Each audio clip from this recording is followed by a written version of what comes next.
Մի մասը հիմա այս պայից սկսած, երբ որ հանրապետության նախագահի հրամանագիրը կա, մյուս մասը կսկսի գործել, երբ որ քարոզարշավը կսկսվի։ Այսինքն խախտումները արձանագրվում են, դրանք խմբավորվում են եւ որևէ քաղաքական միավորի դեմ որևէ բան կարող է արվել դրանով, այն պայից սկսած, երբ որ սկսվում է քարոզարշավը։ Իսկ անհավասարության տեսանկյունից բնականաբար հիմա իշխանությունը հնարավորություն ունի թոշակները բարձրացնում, չէ՞, ինքը բյուջեի հաշվին։ Չէ՞ վարկա վերցնում մեր ժողովրդի հաշվին թոշակ։ Հա, ինքը օգտվում է դրանից, միանշանակ օգտվում է։ Օրեր առաջ Վանաձորում մանկապարտեզները դարձան անվճար։ Տարիներով տասնյակ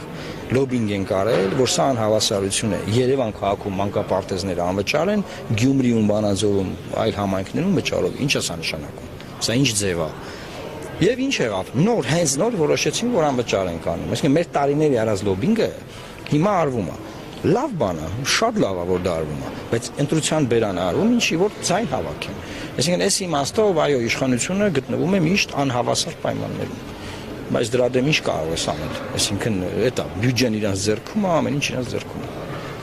Եվ պարոն Մարուկյան երեք դատարանը որոշում կայացրեց Սամվել Կարապետյանի տնային կալանքը երկարաձգել եւս մեկ ամսով, արդյոք սպասելի կանխատեսելի է դատարանի այդ որոշումը։ Գիտեք,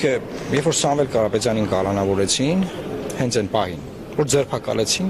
հետո կալանավորեցին, երբ որ նա հայտարարեց, որ ինքը ստեղծելու է քաղաքական միավոր, բոլորին միավորելու է, եթե չեմ սխալվում, ԱԱՑ-ի դիմացը մեծ հանրահավաք էր, ես այնտեղ էի։ Ես այդ պահին ասեցի, որ պարոն Կարապետյանին մինչև ընտրություններ ազատ չեն արձակելու։ Իմ կանխատեսումը, ճիշտ է, վատ բան եմ ասում, բայց դա կանխատեսումը քաղաքական, մինչև այսօր տեղի է ունեցել։ Ինչի համար, որովհետև իշխանությունը, բացի այն, որ ինքը անհավասար պայմաններում է գտնվում, նա հնարավորինս խոչընդոտում, սահմանափակում, խանգարում է